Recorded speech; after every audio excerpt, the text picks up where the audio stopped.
The Mosin Nagant rifle. Its name alone stirs up images of rugged soldiers, brutal winners, and legendary sharpshooters. But this firearm's history stretches far beyond any single person or battle.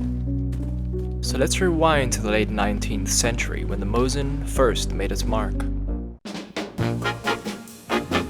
The year is 1889. Russia, facing military defeats and eager to modernize its army, put out a call for a new rifle. 3 designs were in the running, one from a Russian army captain, Sergei Mosin, and 2 from a Belgian arms designer, Leon Nagant. After heated debates, political maneuvering, and rigorous testing, Russia picked both. It was a diplomatic compromise leading to the Mosin Nagant Model 1891. The rifle was officially adopted by the Russian Imperial Army in 1891, just in time for a century that would plunge the world into unprecedented conflict. The Mosin was a beastly weapon, but not because it was flashy. This bolt-action, 5-round, 7.62 by 54 long rifle was the definition of reliable. Through mud, snow, and everything in between, the Mosin rarely failed. It wasn't pretty, it wasn't fancy, but it worked, and in war, that's what mattered the most. When World War I erupted, Russia had over 3 million Mosins in circulation, and they needed every last one. Russian soldiers lugged these rifles through freezing cold trenches, over the mountains, and across endless muddy battlefields. The Mosin wasn't the fastest firing rifle of all time, but what it lacked in finesse, it made up for in durability. When you're in the frozen trenches of the Eastern Front, you don't want your weapon jamming because of a little mud or ice. As the flames of war spread across Europe again in World War II, the Mosin reached the height of its fame. By this time, it had seen some improvements, the most famous being the Mosin Nagant M9130, a slightly refined version of the original. And this is where we get some of the most epic stories of this rifle's use. The most famous tale? It belongs to a man known as the White Death. Before we get into that, please hit the subscribe button. Simo Häyhä, a Finnish soldier during the Winter War of 1939 to 1940, wielded a Mosin in one of the most incredible sniping performances in history. With nothing but an open-sighted M2830, Häyhä took out over 500 Soviet soldiers in just under 100 days.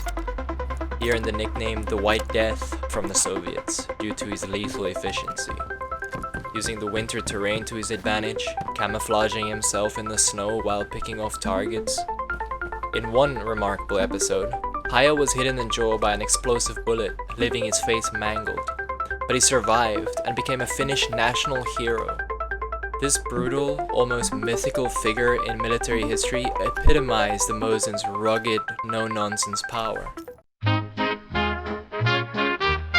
But Häyhä wasn't the only sniper to make history with the Mosin. Soviet sniper Vasily Zaitsev used his M9130 to terrorize German forces during the Battle of Stalingrad. Zaitsev's kills weren't just numbers, they were moments of psychological warfare. His most famous feat was the so-called sniper duel against a German counterpart in the ruins of Stalingrad. The showdown became legendary, immortalized in books and the movie Enemy at the Gates. While historians argue about the details of that duel, Zaitsev's confirmed kill count of over 225 makes him one of the deadliest marksmen in history. The Mosin wasn't just a sniper's weapon, though. It was handed out to millions of Red Army infantrymen, who used it to defend against the Nazi onslaught. In the Battle of Kursk, the largest tank battle in history, Russian infantrymen armed with Mosins helped repel the German armored divisions, showing that this rifle, despite its old design, was still more than capable of modern warfare. By the time World War II ended, the Mosin had solidified its place as one of the most iconic rifles in history. However, as new semi-automatic rifles like the SKS and AK-47 emerged, the Mosin slowly started to fade from the frontline service. But the story doesn't end there. The Mosin didn't just disappear, it was passed down, sold off, and distributed across the globe. From Vietnam to Afghanistan, rebel fighters and insurgents have picked up this rifle for decades, using its power in guerrilla warfare. Even today, you can find Mosins in conflicts around the world, proving that old doesn't mean obsolete. In recent years, the Mosin has found a new kind of fame.